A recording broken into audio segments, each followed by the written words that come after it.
Si vous me suivez pour une bonne période de temps, vous savez déjà sûrement que je ne fais pas partie du groupe de prédicateurs des fins des temps. En d'autres termes, je n'insiste pas sur ce sujet chaque dimanche. Je prêche le conseil complet de Dieu, la parole de Dieu.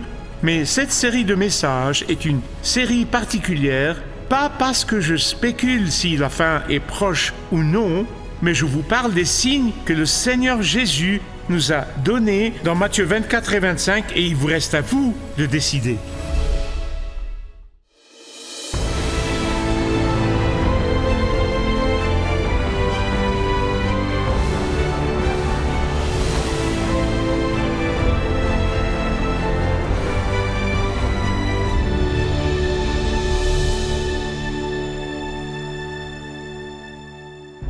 C'est le 4e et dernier de la série de messages concernant les paroles de notre Seigneur Jésus-Christ dans Matthieu 24. Les signes de la fin des temps, les signes de son retour. Et ici, il y a un contraste. En fait, il y aura plusieurs contrastes dans ce message, mais le premier contraste que vous verrez ici est entre les versets 33 et 36. Au verset 33, il dit « Sachez, sachez ». Il dit « Sachez ». Au 36, il dit « Personne ne les connaît ».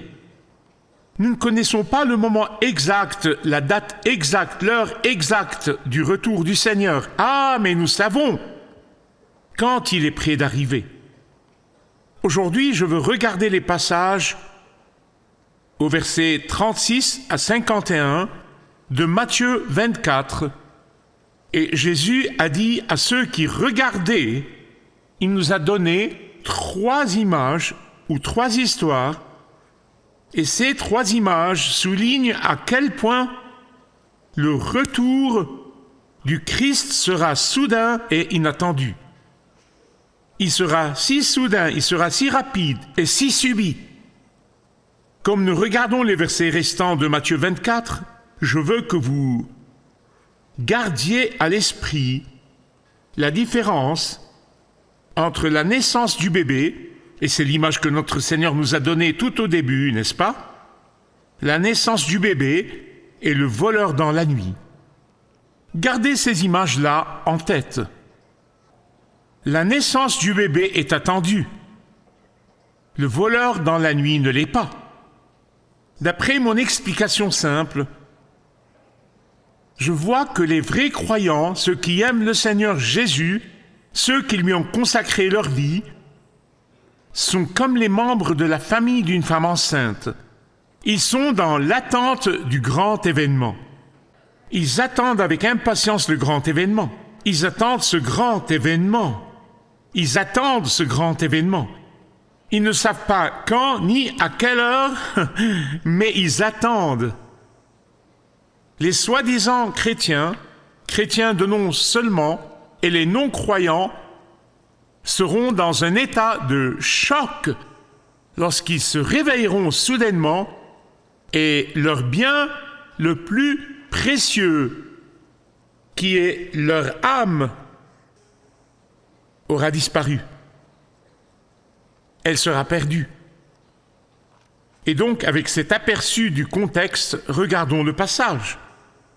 Comme je l'ai dit, notre Seigneur donne ces 3 images ou histoires pour souligner la soudaineté de son retour. La première est l'équivalence avec les jours de Noé. La seconde est la séparation entre croyants et non-croyants ce jour-là. Et la troisième est le voleur qui entre dans les maisons la nuit alors que tout le monde dort. Puis finalement, il met l'accent sur l'impératif d'être fidèle. Et il distingue et montre un contraste entre ceux qui sont fidèles et ceux qui ne le sont pas. Donc tout d'abord, les jours de Noé. C'est à la mode aujourd'hui de nier le récit historique du déluge et de Noé, et on dit que si vous ne voulez pas y croire, vous n'êtes pas obligé d'y croire. Lisez sur mes lèvres, si vous devez y croire. Je vais vous dire pourquoi. Si Jésus-Christ, le Fils éternel de Dieu, qui a coexisté avec le Père avant tous les mondes, dont la Bible dit que c'est par lui et pour lui que le monde entier a été créé, qui était là au temps de Noé. S'il dit que c'est arrivé, qu'est-ce que ça signifie? C'est arrivé. Sinon, vous remettez en question l'intégrité du Sauveur. Et comment pouvez-vous adorer Christ comme votre unique Sauveur et Seigneur lorsque vous remettez en question son intégrité? Vous comprenez pourquoi? L'Ancien et le Nouveau Testament affirment que le déluge est un événement historique qui a eu lieu. La chose la plus importante ici que le Seigneur souligne dans ce récit de l'histoire et dans le fait qu'il nous explique pourquoi il y aura des similitudes entre les jours de Noé et les jours du retour du Seigneur, c'est la soudaineté de l'événement. Ce sera soudain pour la plupart des gens. Ceux qui ont rejeté l'invitation de Noé à être sauvés et à entrer dans l'arche ont été pris par surprise. À quoi ressemblaient les jours de Noé? Vous devez revenir au texte du chapitre 6 de la Genèse. Laissez-moi vous dire quelque chose. Le chapitre 6 de Genèse nous dit tout d'abord qu'il y a eu une augmentation rapide de la population. La parole de Dieu dit « Lorsque les hommes eurent commencé à se multiplier à la surface de la terre, l'augmentation de la population est neutre. Ce n'est ni bon ni mauvais. Souvent, l'augmentation de la population s'accompagne d'une augmentation de la décadence morale. Puis, il y a eu une augmentation des connaissances. Autrefois, les connaissances se multipliaient tous les quelques centaines d'années. Maintenant, elles se multiplient tous les quelques mois. L'augmentation des connaissances contribue à la méchanceté, à l'autosatisfaction, à la complaisance, à l'avidité et à l'exigence du luxe. La Bible dit qu'il y avait aussi une augmentation de la méchanceté.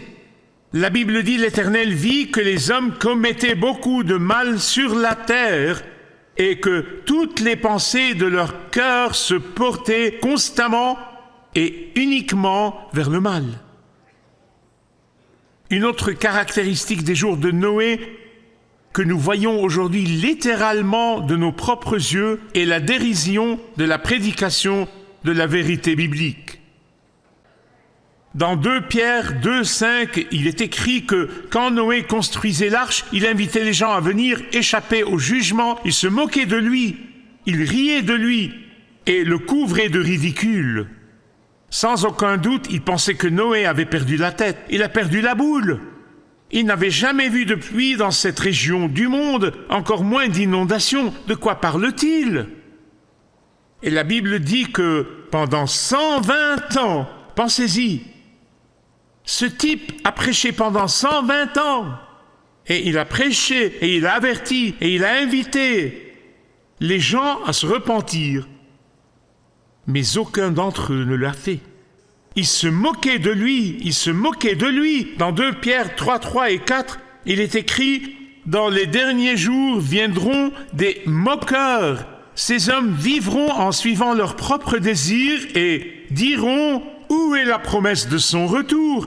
En effet, depuis que nos ancêtres sont morts, tout reste dans le même état qu'au début de la création.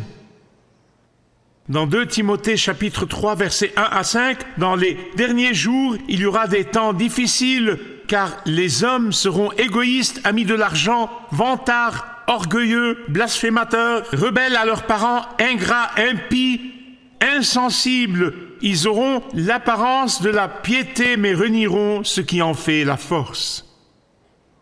Dans 1 Timothée 4, 1, il est écrit qu'ils abandonneront la foi.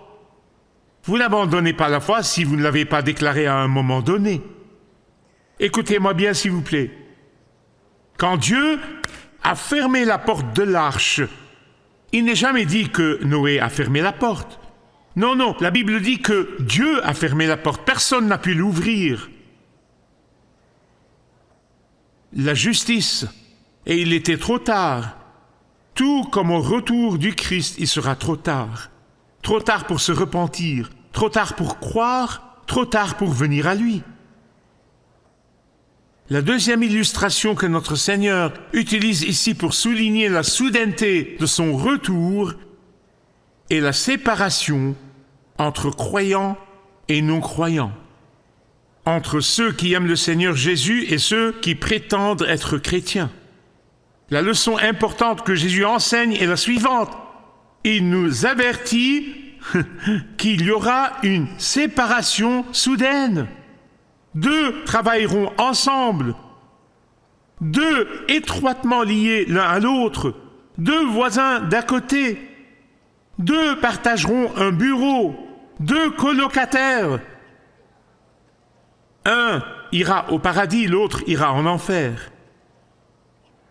Cela seul, mon ami, cela seul devrait inciter tout le monde au son de ma voix, tout le monde au son de ma voix, à faire une introspection. Les gens disent souvent, eh bien, Dieu n'enverra personne en enfer. Eh bien, c'est en fait à moitié vrai, parce qu'ils vont s'envoyer en enfer eux-mêmes. Ils vont s'y rendre eux-mêmes.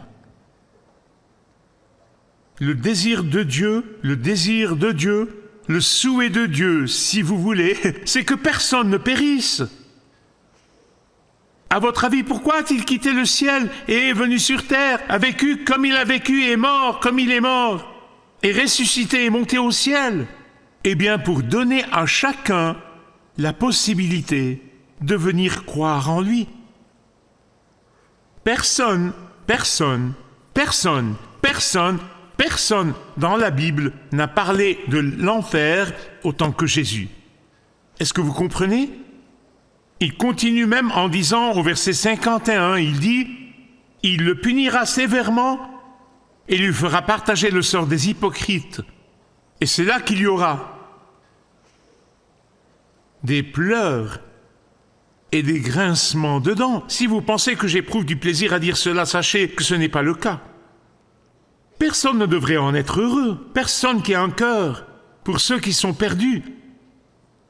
Vous voyez dans cette image de la séparation, notre Sauveur qui a payé de son sang pour notre salut nous avertit que tout le monde ne sera pas sauvé.